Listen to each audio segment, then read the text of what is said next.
الحمد لأهله والصلاة على أهلها وبعد. محترم او معزز ورونو، د دین د ابتدایي زده کړو د درسونو په سلسله کې مو په مخکنیو درسو کې د لمانځه اړونده چې کومې مسائل زده کول ضرور و تر یوه اندازې مو بحث ورباندې وکړي.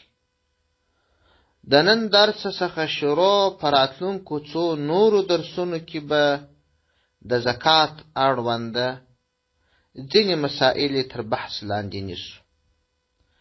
ښکاره خبره ده چې د اسلام لپاره 5 مشهور بناوې دي او زکات د اسلام د 5 بناو څخه یوه بنا ده. الله جل جلاله دغه بنا په زیاتو ځایونو کې یاده کړې ده، لکه چې فرمایي: بسم الله الرحمن الرحیم واقیموا الصلاة وآتوا الزکاة وارکعوا مع الراکعین. یعنې دا چې لمونځونه سم قائم کړي، په ښه ترتیب یې ادا کړي، زکات ورکړي، رکوع سره د نور رکوع کوونکو وکړي. بل ځای کې فرمایي: اقاموا الصلاة وآتوا الزکاة. یعنی دا او که موږ دغه مظلومانو مهاجرینو ته پر دشمن باندې برلاسۍ ورکړو، نو لمونځونه به د ټولو حقوقو سره ادا کوي او زکات به ورکوي. بل ځای کې الله جل شانه فرمایي: وإقام الصلاة وإيتاء الزکاة. یعنی دا چې سره ده دی چې د الله جل جلاله د ذکر څخه تجارت او سوداګري نه مشغوله کوي، لمونځونه د ټولو حقوق سره سم ادا کوي او زکات ورکوي. د دغو آیاتونو څخه په ښکاره معلومیږي چې په اسلامي فرایضو کې تر ټولو مقدم لمونځ دی او تر لمانځه وروسته زکات دی.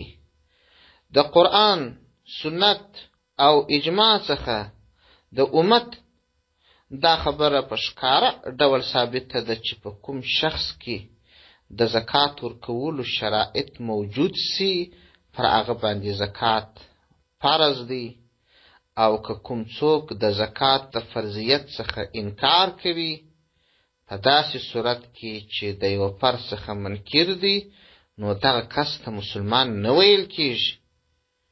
او که څوک د زکات فرضیت مني خو تر فرضیت وروسته زکات نه ورکوي، دغه کس سخت ګناهګار او فاسق دی.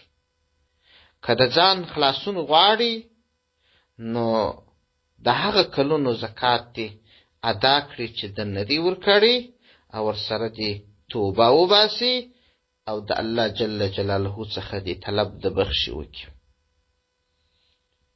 بله خبره دا ده چې زکات ورکول ګټې لري، فضائل لري. نو ځینې ګټې او فضائل هم باید مومن مسلمان ځان ته معلوم کړي. رسول الله صلی الله علیه وسلم فرمایلی دي: په زکات سره خپل مالونه وساتي، د خپلو ناروغیو علاج په صدقه سره وکړي، د غمونو او مصیبتونو مقابله په دعا او عاجزۍ سره وکړي. دغه حدیث مجمع الزوائد په جلد 3 صفحه 4 کې را نقل کړی دی. په یو حدیث کې راغلی دی چې رسول الله صلی الله علیه وسلم فرمایي: کوم کس چې د خپل مال زکات ادا کړي، د خپل مال څخه شر لیرې کړ. بل حدیث کې راغلی دی چې رسول الله صلی الله علیه وسلم فرمایي: هر سهار 2 ملائکې د اسمان څخه راکښته کیږي. یوه ملائکه داسې دعا کوي: ای الله، د سخي د مال بدل ورکړي. دوهمه ملائکه داسې دعا کوي: ای الله، د بخیل مال هلاک کړي. زکات ورکوونکی سخي دی او چې زکات نه ورکوي هغه بخیل دی. دا خبره دې هم یاد وي چې زکات هم د نورو عباداتو په څیر یو عبادت دی، ځکه عبادت اصلا 3 ډوله دی. اول هغه عبادت چې په فکر او عقیده اړه لري، لکه ایمان، اسلام او داسې نور، لکه چې رب جل ذکره فرمایي الذين يؤمنون بالغیب، هغه کسان چې په نالیدلو شیانو ایمان راوړي. یعنی د سپېڅلو انسانانو یو صفت دا دی چې بیله دی چې یو شی د یو شي د لیدلو هڅه وکړي، ایمان راوړي.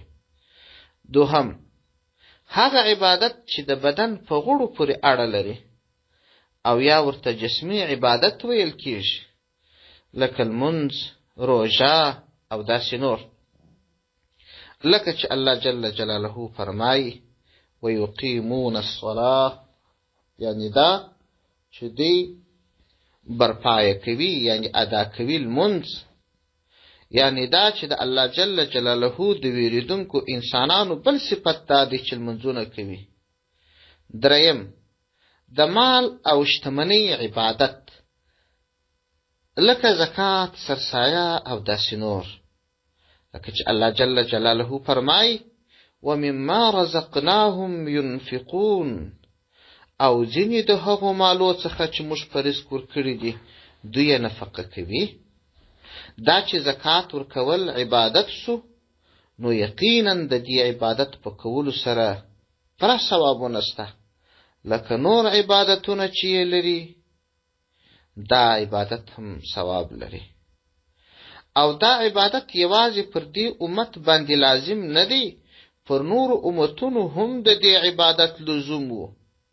البته د دې امت امتیاز دا دی چې د اسلامی دین پیروان کولی شي چې خپل زکات مال د خپل زکات مال و نورو اړو انسانانو ته ورکړي. د نورو امتونو زکات داسې نه و، بلکې د هغو امتونو د زکات د ورکړې ډول داسې و چې د زکات مال به یې واخیستی، پر یو دښته کې په یوه دښته کې به یې کښېښودی، بیا به د اسمان څخه اور راغلی، دغه مال به یې وسوځي. که به اور نه راغلی نو هغه صدقه قبوله نه وه.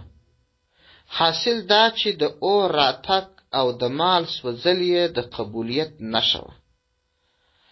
او داسې زکات نسي کېدی او نه د دوی غاړې په خلاصېدلې چې نورو مسکینانو ته خپل د زکات مال ورکړي. له نیکه مرغه د اسلام د دین پیروان د دې امتیاز څښتنان دي چې د زکات مال خپلو دوستانو او پردیو محتاجو خلکو ته ورکولی شي.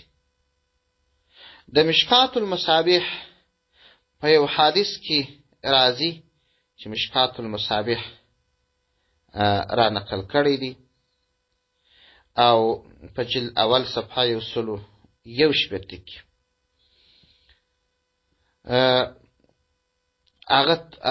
هغه د حدیث توري دا دی چې رسول الله صلی الله علیه وسلم فرمایي وای مال د زکات مال په یقیني ډول د مال خیره ده او خپل مال د خیرې څخه پاک کړي. او دا خبر الله جل شانه هم فرمایلی ده خذ من اموالهم صدقة تطهرهم وتزكيهم بها وصل عليهم إن صلاتك سكن لهم والله سميع عليم. اے محمد صلی الله علیه وسلم د دوی د مالونو څخه زکات واخله څو په دې کار سره دوی ښه پاک کړي د مال د محبت او ګناهونو څخه او په دې کار سره با برکت کړه. دا خبر یقیني ده چې د زکات فرضیت الله جل جلاله لدی عمل پر خلقو باندې کړی دی چې پاته مال یې ورپاک کړي. ځکه د ابو داود په یو نقل شوي روایت کې راځي چې رسول الله صلی الله علیه وسلم فرمایي وای دا خبره یقیني ده چې الله جل جلاله یوازې له دې عمله زکات فرض کړی دی چې د شتمن کس پاته مال پاک سي. حاصل دا خلاصه دا چې د زکات مال ورکول خورا ډېرې ګټې لري، خو دا حکم داسې نه دی چې توازه ګټه نه غواړم دا حکم نه ادا کوم. خدای ناکرده که دغه حکم ادا نه کړې بیا بدې پایلې هم لري، سزاوې هم لري. په هغه اړه باندې هم یو څه خبره کوو. زکات نه ورکول چې کوونکی یعنی زکات نه ورکوونکی الله جل جلاله ته ډېر ناخوښه دی او په شان کې ډېر سخت عذابونه وعده کړي دي. یو ځای کې فرمایي والذین یکنزون الذهب والفضة ولا ينفقونها في سبيل الله فبشرهم بعذاب أليم يوم يحمى عليهم في نار جهنم فتكوى بها جباههم وجنوبهم وظهورهم هذا ما كنزتم لأنفسكم فذوقوا ما كنتم تكنزون. دې آیت ترجمه دا ده هغه کسان چې سره او سپین زر خزانه کوي او د الله جل جلاله په لار کښې نه ورکوي، ای محمد صلی الله علیه وسلم دغه کسانو ته زیری ورکړه په سخت عذاب سره. هغه ورځ چې مالونه یې په اور سره سي، کوم چې دوی جمع کړي دي، تندی بغلونه او ملاوي به یې په وداغل سي او ورته وبه ویل سي دا هغه مالونه دي چې د خپلو ځانو لپاره مو جمع کړي وه، نو وڅکئ خوند د هغه مال چې تاسو جمع کاوه. دا د الله جل جلاله لویه مهرباني ده چې انسانانو ته د کوم کار امر کوي او بیا دا کار د کولو په صورت کې مزدوري ورکوي. که نه نو د بادار او غلام د شان سره مناسبه دا ده چې کله بادار امر وکړي غلام باید حتما هغه کار وکړي، هیڅ د دې غوښتنه ونه کړي چې که ما دا کار وکړ باید بادار ماته انعام راکړي، بلکې غلام پر بادار هیڅ حق نه لري چې د کار د کولو په صورت کې د مکافات واخلي، او که یې ونه کړي حتما باید سزا وویني. خو دا الهي پیرزوینه ده چې خپلو غلامانو ته د کار امر کوي، که یې ادا کړي مزدوري ورکوي او که یې ادا نه کړي هغه چاته سزا ورکوي چې خوښه یې سي. که یې خوښه سوله عفو ورته کوي. دا چې الله جل جلاله خپلو بندګانو ته د زکات امر کړی دی او بیا یې وعده ورکړې ده چې که تاسې دا کار ترسره کړئ یعنې زکاتونه ورکړئ زه لویه مزدوري در کوم، خو که تاسې دغه الهي امر ونه مانه الله جل شانه به یقینا عذاب در کوي. الله جل جلاله دې مو وساتي، طاقت خو یې نه لرو او د دې لپاره چې مسلمانانو وروڼه د الله جل جلاله دغه امر ومني یعنی زکات ادا کړي او د الهي عذابونو څخه ځانونه خلاص کړي. نو د الهي عذابونو د بیان په مقصد ځینې روایات هم را نقلوم. رسول الله صلی الله علیه وسلم فرمایي کوم کس چې د خپل مال زکات نور کوي په قیامت کې به د ده مال د بې ویشتانو مار په څیر راسي، د ده پر غاړه به راتاو سي او د توق په څیر به یې په غاړه وي. بیا به داسې ورته ووایي زه ستا مال یم، زه ستا خزانه یم. تر دې خبرو وروسته به د مال مالک د خولې پر دواړو اړخونو باندې چیچي او خوري به یې. دا څه ساده خبره نه ده، بلکې د داسې مار خوړل انسان په هیڅ صورت نشي زغملی.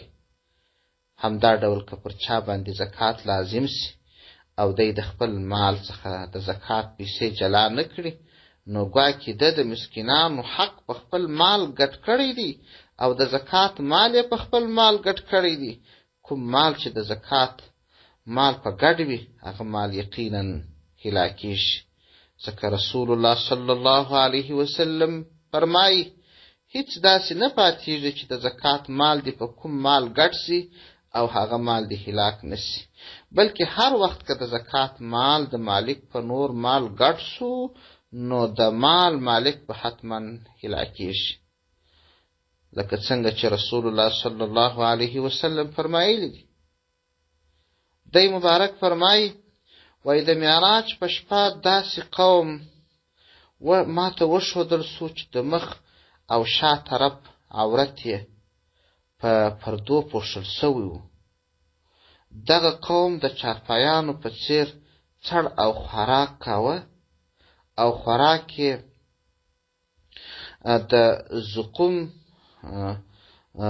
د زقوم د ترخې او زهرجنې درختې وې و د همدا ډول د دوزخ ګرمې او تودې ډبرې ورکول کېدې. رسول الله صلی الله علیه وسلم د جبرائیل علیه السلام څخه پوښتنه وکړه چې دا کوم کسان دي؟ جبرائیل علیه السلام ورته وویل دا هغه کسان دي چې په دنیا کې زکات نه ورکاوه او پر دوی باندې ظلم نه دی سوی، بلکې دوی په خپلو ځانو باندې ظلم کړی دی. رسول الله صلی الله علیه وسلم یو ورځ د دوو ښځو په لاسو کې د سرو زرو بنګړي ولیدل. بیا یې د دغه دوو ښځو څخه پوښتنه وکړه چې تاسو د دغه بنګړو زکات ورکوئ که یا؟ هغو ښځو ورته وویل یا رسول الله یا نه ورکوو.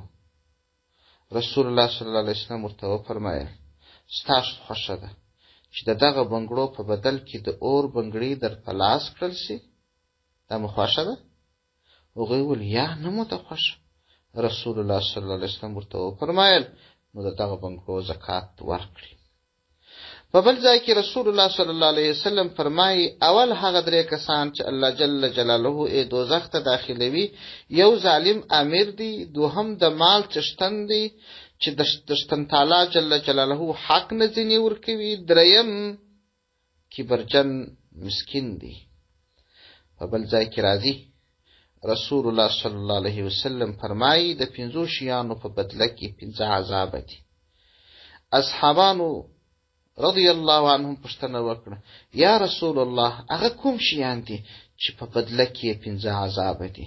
رسول الله صلی الله علیه وسلم وفرمایل لومړی کوم قوم چې د وعدې مخالفت شروع کړي الله جل جلاله دشمن باندې مسلط او برلاسی کړي. دوهم کوم قوم چې د الله جل شانه د حکم پرته په بل شي سره پریکړه وکړي، یعنی د الله جل جلاله د قانون مخالفه فیصله وکړي، الله جل جلاله بلوغه او مسکنت باندې مسلط کی. دریم په کوم قوم کې چې نارواوي او ګناوي زیات سي په هغه قوم کې به مرګ زیات سي. څلورم کوم قوم چې په ترازو یا تله کې کمی کوي الله جل جلاله به قحطي او نستی باندې مسلط کړي. پنځم کوم قوم چې د حقدارو خلقو څخه زکات بند کړي الله جل جلاله به باران باندې بند کړي.